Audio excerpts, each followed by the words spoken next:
For all complex numbers z1 z2 satisfying mod of z1 equal to 12. Next, mod of z2 minus 3 minus 4 I equal to 5. Then find the minimum value of mod of z minus 1. Here we have to find the value of mod of z minus 1.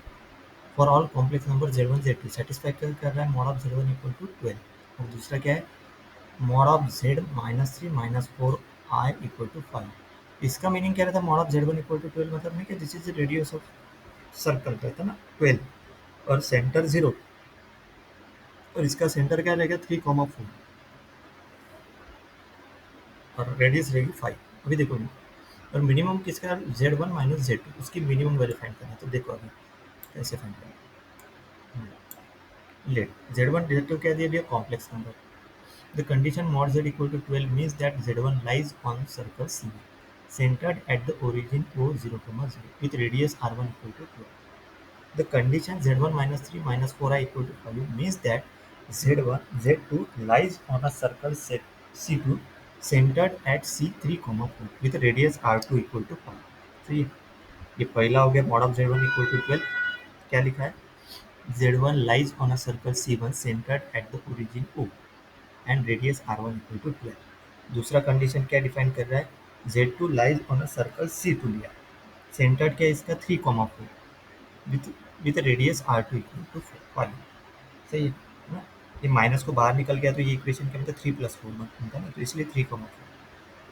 Real definition क्या है उसकी real definition है mod of z minus a equal to r. a is a center and r is a radius. वो उसकी real definition है. सही है. अभी next we want to find the minimum value क्या निकालना है mod of z minus 1 z1 minus z2 which represents the minimum distance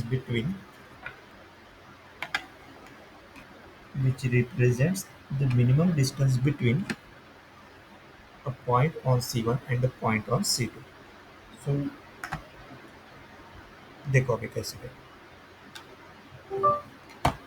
First let's find the distance d between the center of the two circle. है ना. मतलब नहीं कि वो definition के हिसाब से नहीं कि वो रेडियस ऑफ सर्कल ये जो है ना ये जो है ना पहले तो ये याद रखो ये हमेशा definition mod of z minus a equal to r. इस r is a radius, a is a center. ये रियल डेफिनेशन के साथ कंपेयर करना है इसको. ओके सो देखो next we want to find minimum value mod z minus 2 which represents the minimum distance between the points on C1 and the point on C2. Let's find the distance d between the center of the two circle O 0, 0 and C 3, 4. d equal to क्या दिया mod 3 plus 4 मतलब हो गया square root of 3 square plus 4 square. Root of 9 plus 16 that is equal to root of 25 that is equal to 5. Now we compare d with radii r1 and r2. So r1 equal to 12 and r2 equal to 5. So we consider the relative position of the two circles. Now we consider the relative position of two circles. Sum of radii क्या है r1 plus r2 equal to 12 plus 5 equal to 17. Difference of radii क्या है mod of r1 minus r2 that is equal to radius. मतलब radii radius है ना 12 minus 5 equal to 7.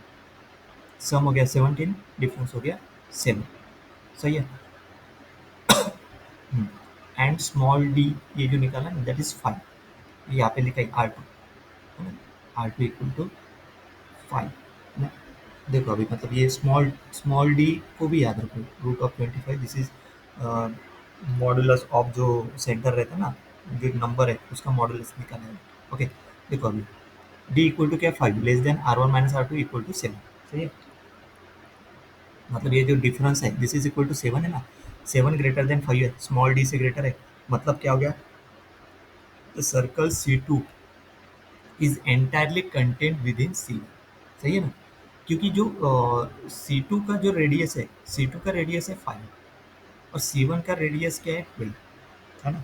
और ये जो मॉडुलस जो निकाला अपन ने ऊपर में डी ये 3 + 4 है वो मॉडुलस क्या है 5 मतलब वो जो डिस्टेंस रहता है ना सेंटर से मतलब सेंटर के हिसाब से डिस्टेंस अगर लिया तो उसका डिस्टेंस का सेंटर वो 5 होता है modulus square root of 3 square plus 4 square है ना. वो पाइथागोरस के लेकिन मतलब 3,4 से नहीं किया 3,4 पॉइंट XY प्लेन में पॉइंट करो. वो डिस्टेंस एक एक्स एक्सिस हो गया 3 और वाई एक्सिस हो गया 4. तो वो डायगो हाइपोटेनियस जो निकलता बीच में से, मतलब ये वाला डिस्टेंस एक्स वाई प्लेन में जैसे डायग्राम के हिसाब से अगर किया अपन यहाँ पे 3,4 सपोज पॉइंट है ना, ये डिस्टेंस दिया है और ये डिस्टेंस दिया है, this distance is small D, सही है। ये डिस्टेंस कितना आ गया, 5 हो गया। 5 क्या है, लेस देन 3 है ना, डिफरेंस के हिसाब से 5 लेस देन 3 है, ये 7 है, 5 लेस देन 7 है। मतलब ये C2 जो सर्कल है ना, that is entirely contain with in C1। सही है, C2 जो सर्कल है that is entirely contain with in C2। कैसे क्या, क्योंकि जो पहले जो सर्कल है, पहला सर्कल क्या है, mod of z equal to radius क्या है उसकी 12 और सेंटर क्या है 0। मतलब जो भी अगर निकाले विद इन एंटर, कैसे क्या हो गया, ये डिस्टेंस d इक्वल टू क्या आ गया 5 है ना, ये सेंटर हो गया। और यहाँ से अगर पूरा अगर ऐसा सर्कल निकाला तो ये पूरा रेडियस क्या हो गया, इंजीनियर बराबर नहीं निकला सर्कल, वो पूरा सर्कल निकलना चाहिए। ये पूरा डायमीटर हो गया 10, और दूसरा जो सर्कल है उसका सेंटर ये है, mod of z equal to जिसकी रेडियस क्या दिया 12, सेंटर ओरिजिन है उसका, और यहाँ से उसका रेडियस है 12, मतलब ये आ रहा है, सॉरी ऐसे जाएंगे ऊपर से ऐसे जाएगा वो पूरा, सही है। मतलब दिस सर्कल इज C1, मतलब C2 लाइज इंटायरली इन C1, सही है। ऐसे तो डायग्राम के हिसाब से चलो, मतलब C2 is entirely contained within C1. To verify this, the farthest point on C2 from the origin O is C plus R2 C mod upon mod of C1, सही है। मतलब ये 6 + 3 8 आए हो गया ना, वो देखो √10, ये ऐसे मैंने अभी डायग्राम में बताया ना, ये पूरा डिस्टेंस जो है ना, ये डिस्टेंस कितना हो जाएगा, ये डिस्टेंस पूरा 10, मतलब वो जो पॉइंट हो ना नेक्स्ट वाला पॉइंट तो 6,8 हो जाएगा, जो जो यहाँ पे फॉर्मूले के हिसाब से बताया। To verify this the farthest point of on C2 from the origin O is C plus R2 C upon mod of C1। तो यहाँ पे द पॉइंट इज 3 + 4 है, C इज 3 + 4 है प्लस 5, तो वो हो गया टोटल 6 + 8 है। The distance of this point from O that is c mod of 6 + 8 है, क्या हो गया √100, मतलब 10, जैसे मैंने बताया वो डायमीटर हो जाएगी पूरी 10। Since 10 is less than R1 that is equal to 12, all points on C2 are strictly inside C1। Clear है, 10 इज ऑल्सो लेस देन 12 है ना, जैसे मैंने डायग्राम में बताया ना, द डायमीटर, ये डायमीटर कितना आएगा 10 आएगा पूरा, और ये C1 का रेडियस कितना है 12 है, वो पूरा का पूरा इनसाइड हो जाएगा, C2 is inside in C1, सही है। देखो, the minimum distance between two circle occurs along the line connecting their centers. Let's call the line is L. The line L passes through O and C 3,4. Line passes through origin 0,0 और 3,4. Let's U be the unit vector in the direction C from O. U को क्या लिया है, unit vector. तो unit vector कैसे लिखता है, vector upon उसका मॉड्यूलस।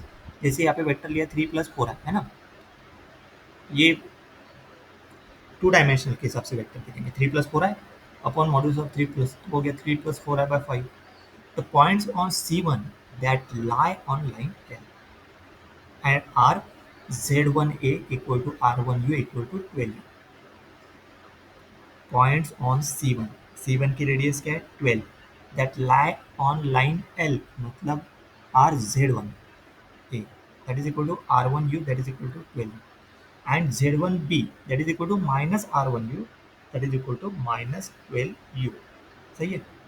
मतलब वो रेडियस नेगेटिव पॉजिटिव है ना, के हिसाब से पूरा का पूरा, that on line L the point on C2 that lie on L are Z2A और Z2B।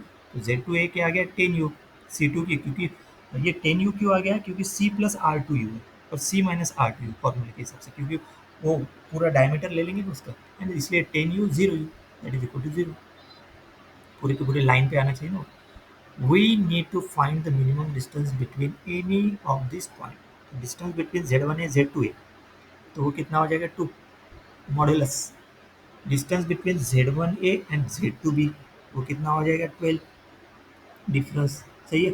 Distance between Z1B Z2A, तो difference that is equal to 22। Next 4,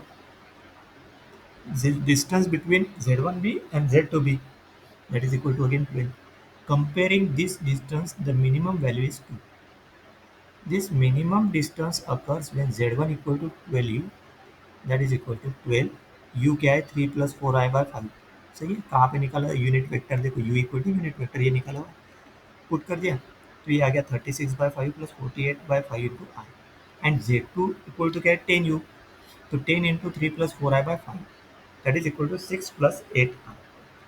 The general formula for minimum distance when C2 is inside C1 is R1 minus D plus R.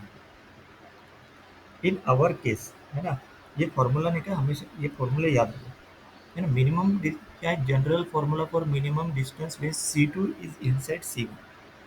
देखो C2 is inside C1 बोला, मतलब R1 minus D plus R. अगर C1 is inside C2 रहता तो ये पूरा R1 इधर R2 इधर R1 इधर ऐसे भी रहता. सही है, ये जनरल फॉर्मूला.